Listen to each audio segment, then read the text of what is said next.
नमस्कार दोस्तों, मैं विजय एस यादव आप लोगों का टीजीटी पीजीटी आर्ट की क्लास में स्वागत करता हूं। और आज यूरोपीय कला के अंतर्गत आज हम आप लोगों को रोमन कला के विषय में पढ़ाएंगे। और आज हम इस टॉपिक में रोमन कला के परिचय के विषय में पढ़ाएंगे। रोमन कला का कब विकास हुआ, कब रोमन कला अपने चरमोत्कर्ष पर पहुंची, और रोमन कला के अंतर्गत अब इसमें मूर्ति कला है, स्थापत्य कला है, चित्रकला है, काव्य कला है। तो ये सभी अलग अलग कलाएं हैं। तो उसमें आज हम आप लोगों को परिचय और मूर्ति कला के विषय में अध्ययन कराएंगे। और देखिए कि ये यूरोपीय कला के अंतर्गत ये टॉपिक है आज की रोमन कला।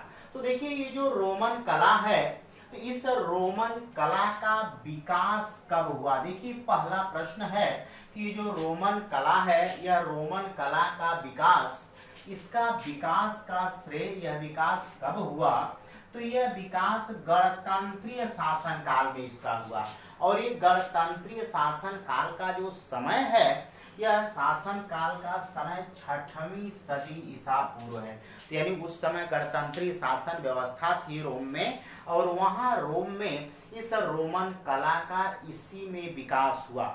लेकिन ये रोमन जो कला है, यह कला अपने चरमोत्कर्ष पर पहुंची कब मित्रों।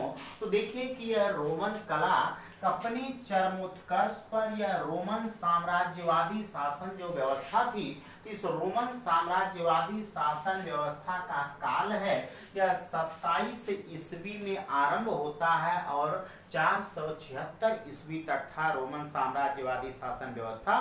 तो इसी रोमन साम्राज्यवादी शासन व्यवस्था के अंतर्गत इस रोमन कला का विकास हुआ। लेकिन मित्रों देखिए यहाँ पर जो चित्रकारियां या जो मूर्तियां की गई हैं, भित्ति मकबरों में भित्ति चित्रकारियां की गई हैं और मूर्तियां बनाई गई हैं, देवी देवताओं की मूर्तियां बनाई गई हैं, रोमन सम्राटों की मूर्तियां बनाई गई हैं। तो इस तरह से ये जो कलाएं बनाई गई हैं, तो इसमें अधिकांशतः मूर्तियां बनाई गई हैं। और यहाँ की कला में वैसे पेड़ है, पौधे हैं, पशु हैं, इनकी जो है कि मूर्तियां और इनकी चित्रकारियां नहीं की गई हैं। तो इस तरह से मित्रों अब देखिए, लेकिन ये जो रोमन कला है, इस रोमन कला पर स्पष्टतः जो प्रभाव है, व्यापकता का जो प्रभाव है, यह प्रभाव यूनानी कला का प्रभाव इस पर है। तो देखिए ये जो रोमन कला है, इस रोमन कला पर यूनानी प्रभाव दिखाई देता है। यानी इस पर यूनान का, ये देख रहे हैं, यूनान का प्रभाव दिखाई देता है। अर्थात यह रोमन कला यूनानी कला से प्रभावित थी। क्यों प्रभावित थी? क्योंकि रोम और यूनान में जो धार्मिक और सांस्कृतिक समानता दिखाई देती है, जिस तरह से वो लोग धार्मिक दृष्टिकोण को अपनाते हैं, जिस देवी देवता की पूजा करते हैं, जैसा कि मैंने आप लोगों को पिछली क्लास में पढ़ाया था, तो उसी तरह से जैसे कि आप देखते हैं सूर्य देवता, समुद्र देवता थे, आकाश देवता थे, आकाश देवी थी, तो उसी तरह से इन लोगों में भी धार्मिक समानता है। और साथ ही साथ इन लोगों में सांस्कृतिक समानता, रहन सहन, खान पान, वेशभूषा, ये जो है इन लोगों में समान थे। यूनानी, यानी ये आप देख रहे हैं कि इसके रोम प्रभाव का कारण है कि रोमन और यूनानी जो धर्म है, इन यूनानी धर्म एवं संस्कृति दोनों में समानताएं हैं। यही कारण है कि इस पर यूनानी प्रभाव स्पष्ट रूप से दिखाई देता है मित्रों।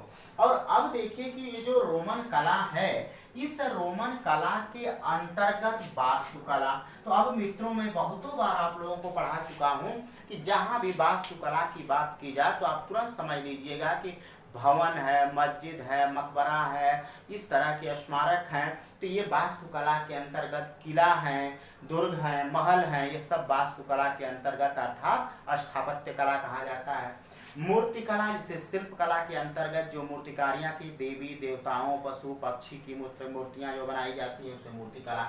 चित्रकला है, यह चित्रकला जैसे कि आपके पुस्तक कला के रूप में बनाई गई हो, चाहे भित्ति चित्रकारियां बनाई गई हों, तो उसे चित्रकला। काव्य कला, काव्य जैसे पुस्तक है, पुस्तकों में जो है कि अगर किसी का वर्णन किया जा रहा है तो उसी से संबंधित उसकी चित्रकारी की गई है। जैसे पुस्तकों में आप देखते हैं सचित्र वर्णन कीजिए, तो वो जो है उसे काव्य कला का नाम दिया गया है। यानी इन कलाओं का विकास हुआ। तो रोमन कला के अंतर्गत वास्तुकला, मूर्तिकला, चित्रकला एवं काव्य कला का विकास हुआ है मित्रों। अब देखिए, लेकिन सबसे अधिक ये जो कलाएं हैं, वास्तुकला, मूर्तिकला, चित्रकला एवं काव्य कला, अगर प्रश्न देता है, पूछा जाए कि रोमन कला में किस कला का सर्वाधिक विकास हुआ था, और उसमें विकल्प वास्तुकला, मूर्तिकला, चित्रकला और काव्य कला है, तो आपका उत्तर क्या होगा? मूर्तिकला होगा। क्योंकि देखिए सबसे अधिक इस रोमन कला के अंतर्गत मूर्ति कला का अधिक विकास हुआ था। सबसे अधिक ये मूर्तियां बनाई गई थी, और रोमन कला के अंतर्गत दो प्रकार की मूर्तियां मित्रों बनाई गई हैं। तो दो प्रकार की जो ये मूर्तियां बनाई गई हैं, तो इन मूर्तियों में एक है स्मारकी अर्धचित्र वाली मूर्तियां। जैसे आप कहते हैं कि यहाँ पे सुभाष चंद्र बोस का स्मारक बना हुआ है, भगत सिंह का स्मारक जैसे बना हुआ है पंजाब में सतलज नदी के तट पर, तो उसी तरह से ये स्मारक जो है, सम्राटों के जो स्मारक अर्धचित्र, यानी इतना शरीर का ऊपर का भाग है और नीचे जो है का स्मारक बना हुआ है, उसी में बनाया गया है। तो ऐसे को कहा जाता है स्मारकी अर्धचित्र वाली मूर्तियां कहा जाता है। और कुछ स्वतंत्र मूर्तियां बनाई गई हैं, दूसरे प्रकार की हैं। दो प्रकार की मूर्तियों में एक स्वतंत्र मूर्तियां जो पूरी हैं, वह स्मारक के रूप में कहीं किसी प्रकार से बनाई जा सकती हैं। तो उस तरह की ये मूर्तियां बनाई गई हैं। तो अब देखिए कि एक विशेषता कि रोमन जो सम्राट हैं, तो ये रोमन सम्राट ऑगस्टस, तो इस रोमन सम्राट ऑगस्टस की संगमरमर की मूर्ति पाई गई है।